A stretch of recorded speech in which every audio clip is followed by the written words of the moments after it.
I read 37 books in 82 days. This one made me write more notes than any other book that I read in that time. One decision, one moment, that's all it takes to awaken the giant within. And that's Tony Robbins' landmark book and message. If you want to study spirituality, self-help, religion, you really can't do that if you don't take a minute and look at what Tony Robbins has done. He's known as a motivational speaker, but really that undersells him. He's this powerful synthesizer that takes spirituality, psychology, and all this ancient stuff, and he's able to condense it down into its lowest common denominator and make it usable by you. He's helped people, and he's probably made a lot of money doing it. If someone's out there making money, but they're helping people, that's not the worst thing in the world. I don't really know what I expected when I read this book because I didn't know what he was all about. I mean, I knew who he was, but I didn't know what his methodologies were and the things that he used to get us to the place that he's talking about. After about 500 pages now, I know. I also have a real life success story from this. My mother-in-law went to go see Tony Robbins years ago, and I'm going to tell you about that later in this video. The message is ancient, but his delivery is modern. He has this insight into the human condition, and that's not really something you can teach. Some people have this innate ability to go look at what kind of makes humans tick, what makes us work. And that's pretty rare. He fundamentally understands what we're all about. And he knows that he can talk to you. And for most people, he can figure out how to get you to turn your life around and point you in this better direction. And it's not that his teachings are, again, they're not new. If you look at Buddhism, Hinduism, even Christianity, you can see the core of these things and those spiritual paths in what he's teaching here. We're talking about awareness, presence, intention, transformation. But unlike these abstract teachings that we see, he makes it actionable, relatable, and he's someone that has this insane ability to connect with people, large groups of people, but also individuals. He makes people feel seen, he makes people feel heard. And when you're seen, when you're heard, suddenly you're invested in the idea that you can change your life. And that's kind of what life is all about. How do we connect with each other? How do we connect with ourselves? And that's where all this begins. And that's how we move further down our spiritual path. I'm going to hit you up with some quotes along the way. He said, you want to learn from your past, not live in it. So how do we take all these lessons that have come up from our past and have it inform the way we're living now versus just going back and reliving those experiences from the past, worrying about them, getting upset about them, having them make us sad, wanting to go fix them. We can't go back and fix what's already happened. We're never going to go back and be able to undo it. And so we can't get stuck back in the past because it's going to completely inform how you're living your life right now today. Tony Robbins is a guy who studied a lot, and then he went out and studied some more. He spent a lot of time perfecting his craft of helping people, learning how to speak to people. He would go out anywhere he could and speak in front of people. Anybody that would hear him speak, he would go out and do it just to practice over and over and over again how to best articulate his message and get it to resonate with people like you. He would read tons of books. I mean, books across all types of different religions, spiritual constructs, self-help. And he would attend worship services over a 2-year period. I think he probably attended pretty much every church in Los Angeles from different religions, just to see what everything was about out there in the world. And then he went through some rough patches. He was a janitor at one point at this LA high-rise. And then something like 12 years later, he would end up flying over that same high-rise in his own private helicopter. So life is so strange with how things play out. The universe would love if you would give us a sub by hitting the watermark in the lower right-hand corner. My whole life, I've seen people laugh at people who have bought self-help books and used them and kind of bought into the genre. And it's always struck me as odd because why are we resenting people or making fun of them for trying to better themselves? There's no real difference between spirituality, religion, and self-help. Trying to better yourself, it's not shameful. It's this sacred thing. Self-help mostly deals with exploring who we are, the self, that self with a capital S. So how do we quiet the mind, and how do we control how we react to our surroundings? That's completely spiritual. That's what self-help is all about. There's all these tools out there. And so whatever works best for you, that's great. It doesn't really matter if it doesn't work well for other people out there. We need to find the tool that works best for us as we're moving down the spiritual path. That's what this is all about. That's what exploration and curiosity and asking questions and having conversations is all about. Small shifts equal big change. Have you ever considered the massive power of incremental change? Take a minute to think about the power of tiny continual improvement. Think about if you just went out and you made your life 1/4% better each day. So 1/4%. What would your life look like at the end of that year? You'd be someone almost completely unrecognizable to yourself, but in the best way. Real change is compound interest on your thoughts and your habits. These things that you do every single day. We're usually the biggest obstacle in our own path. We have the power to just step aside and get out of our own way. It's this amazing, beautiful thing. And think about Tony Robbins telling you this: if you don't have a plan for your life, someone else does. Consider that a different way. Your boss has a plan for you. Your parents have a plan for you. Your spouse has a plan for you. Your children have a plan for you. But do you have a plan for yourself? Because if you don't, someone else will live your life for you, or tell you how to live your life, or just make sure you're living your life the way that they want. And this is something that I want to tell you. Go write your own story. We have this whole video about making yourself your own main character in your own life. You have the power to write anything that you want. Be creative and go out and live the life that you want to live. Robbins stresses the importance of the present moment and the ability to shape your own experience. And he often questions how you assign meaning to something, because if you assign something meaning, that's everything. You could stop for a moment right now, like just stop and think about what you're assigning meaning to in your life. Literally make a list of this. Write it on your phone, write it on a physical notebook.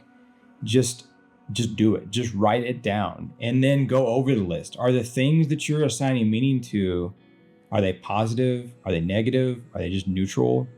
Are you assigning meaning to stuff that you want in your life, that you need in your life? Or are you assigning meaning to these things that are weighing you down, that don't really do anything for you?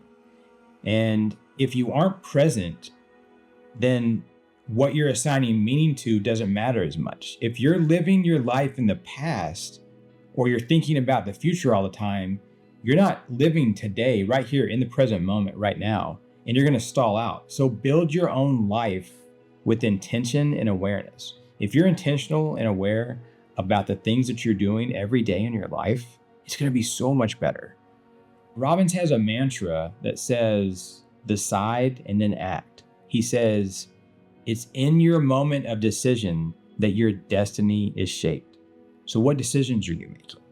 Are you even conscious of the decisions that you're making? Deciding without awareness is just going to slam you into the ground over and over and over again. And you're not going to get anywhere. So you have to think about it in terms of something that he calls neuroassociative conditioning. He calls it NAC. Decide what you really want, the result you're looking for. So an example might be, I want to earn more money so that I have more financial freedom. That's a pretty logical goal that someone might have. Okay, it's not just I want to make more money. I want to make more money so that I have more freedom in my life. So that's the first step. Where do you want to get to? And then link that pain and pleasure. So what will you feel if you do or don't do this thing? What pain will you link to this if you don't achieve it? And what pleasure will you get from achieving this? This programs your mind and your ego to want to achieve this thing, to get where you want to go. And it leads to this huge increase in odds of success in what you're doing. You're disrupting an old pattern, and that's the next step. Disrupt the old pattern. If you catch yourself in this bad habit or this bad routine that you're trying to get rid of, do something that shocks you out of that pattern, that shocks your system. Say out loud, I'm not going to do this anymore. This is bad. Literally say it out loud to yourself and break the pattern. And then you have to install a new behavior. So if you're getting rid of a negative or a neutral pattern or habit, replace it with something positive. If you do this, there is so much evidence out there that you're going to be much more successful at achieving this goal that you're working towards. And then once you insert this new thing that you want, this new positive routine or habit, then reinforce it. Keep doing it and feel good doing it. If it doesn't feel good doing it, you're not going to keep doing it, because our mind and our ego are just going to say, you know what, I don't want any part of this anymore. Let's go back to this comfortable thing that I've been doing for 10 years, for 5 years, for 20 years, however long it's been that you've had this negative habit. And then you master the 5 pillars. Tony Robbins talks about these 5 areas of life mastery. The first one is emotional. And this is this like completely foundational thing. If you can't control your emotions, they're going to absolutely have domain over you. They're going to completely control your life. There's entire books that have been written and whole systems of study that have been written about this one thing, about how we don't let our emotions control us. If you can do that, you're achieving getting out of prison, basically, because now your life is going to be so much more free. And ask yourself, do you know how to process anger, anxiety, sadness, fear without being consumed by them? So can you feel this emotion? Say, okay, it's okay, I'm having this emotion. Emotions are perfectly fine to have. I'm receiving this emotion. What am I doing with it? Like, where is it going? Okay, I'm receiving this emotion. I'm going to process it. Okay, thank you. And now I'm going to move on without letting that emotion completely derail you and take you off in a direction that you don't want to go in, or that you don't even know you're going. If you're not able to do that, I would definitely recommend dedicating some time just to this. We have whole videos on this channel about mastering our emotions, living in the present moment, being more calm. If you need work on that, let's talk about it. Hit me up in the comments and we'll have a conversation. The next step is the physical pillar. You have to treat your body as this temple. Love yourself fully and show yourself this love. Your physical state is going to impact your energy, your sleep, your breathing, your movement. These are all things that are critical to walking down your spiritual path and keep yourself from falling off of it. And that leads into relationships. Tony Robbins says that the quality of your life depends on the quality of your relationships. So this isn't just romantic partners. We're talking about your family, your friends, your coworkers. These are all relationships that are totally critical to how you're going to be living your life every single day. And much of this ties into that same foundation of how you're handling your emotions. Your emotions are going to deeply impact how you interact with all of these different relationships in your life every single day and every single week.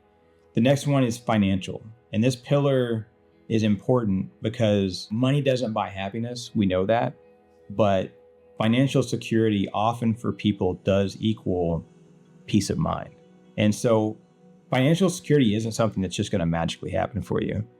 It's not this self-solving problem. You have to have attention that you're directing towards your financial issues and put effort in.